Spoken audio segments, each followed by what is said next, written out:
Bismillahirrahmanirrahim. Assalamualaikum warahmatullahi wabarakatuh. Perkenalkan, saya peserta diklat untuk kompetensi profesi perwakafan, nama Kristianta. Terima kasih atas kesempatan yang baik ini.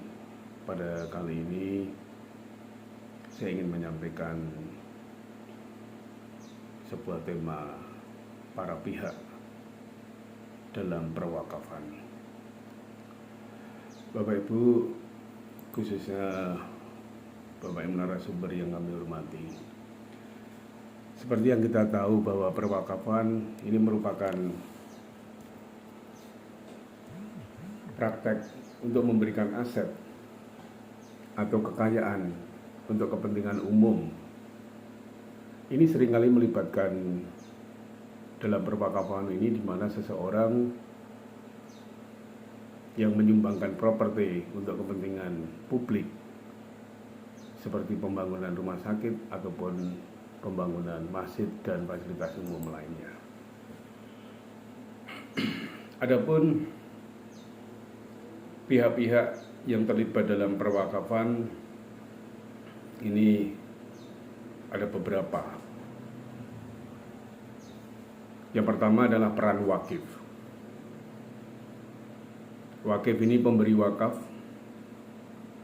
Wakif adalah individu atau entitas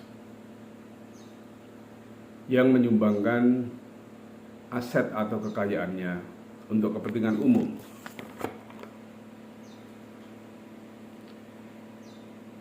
Mereka bertanggung jawab untuk menentukan bagaimana aset tersebut akan dipergunakan. Yang kedua, peran nazir, yang kita kenal dengan sebagai pengelola wakaf. Nazir adalah pihak yang bertanggung jawab untuk mengelola aset wakaf sesuai dengan keinginan wakif. Mereka memastikan aset tersebut digunakan sesuai dengan ketentuan wakaf. Adapun yang ketiga, peran mustafik atau penerima manfaat dari wakaf tersebut. Mustafik adalah pihak yang menerima wakaf, menerima manfaat dari aset wakaf. Mereka bisa berupa individu atau berasal dari individu, keluarga, atau komunitas yang membutuhkan bantuan yang ditujukan oleh wakif. Adapun peran wakif atau pemberi wakaf antara lain, satu, menentukan aset. Wakif harus dengan jelas menentukan aset apa yang akan disumbangkan untuk wakaf, seperti properti, uang tunai, atau aset keuangan lainnya. Yang kedua, pemilihan tujuan wakaf. Memilih tujuan wakaf yang sesuai dengan keinginan dan nilai-nilai yang ingin didukung oleh wakif.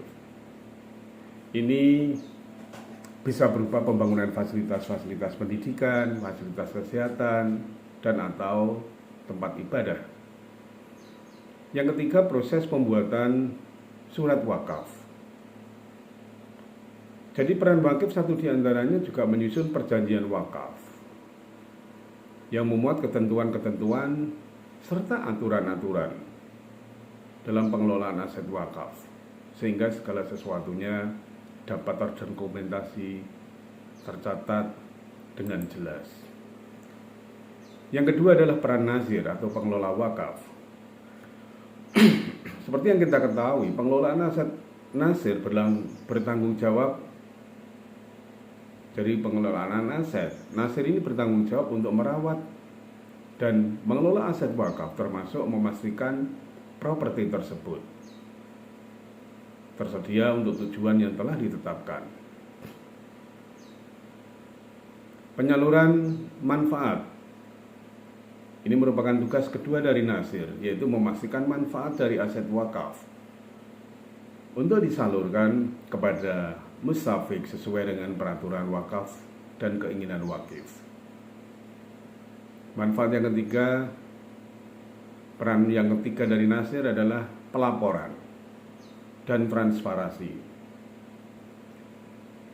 Peran ASEP berikutnya adalah menyediakan laporan kepada wakif dan kepada pihak-pihak terkait, serta memastikan transparansi dalam pengelolaan aset wakaf.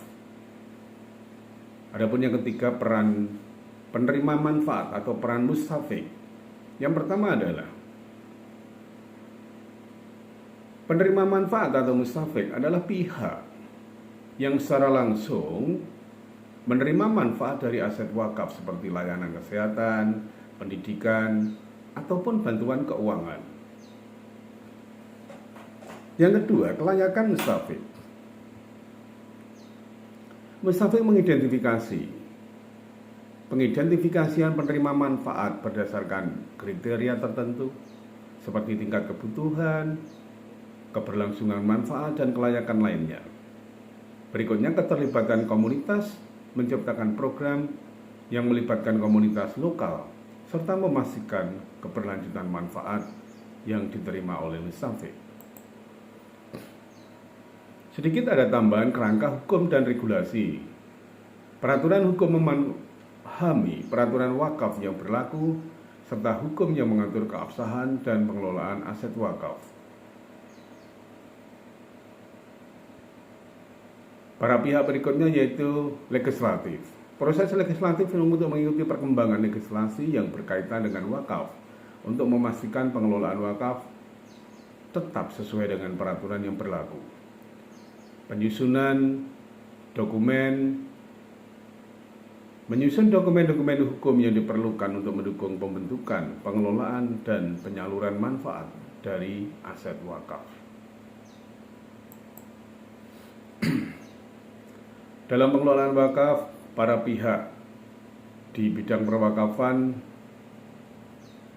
perlunya mengenali beberapa hal terkait dengan tantangan dan pertimbangan. Yang pertama, pemenuhan kebutuhan untuk mengatasi tantangan dalam memenuhi kebutuhan masyarakat yang memerlukan bantuan wakaf. Yang kedua, sustainability. Para pihak harus berupaya untuk bisa memastikan keberlanjutan program wakaf serta manfaat yang diterima oleh mustafik dalam jangka panjang. Para pihak terkait juga harus memahami betul atas beberapa tantangan dan pertimbangan, yaitu pengelolaan yang transparan. Harus mampu menjaga transparansi dalam pengelolaan aset wakaf dan penyaluran manfaat kepada pihak yang berhak.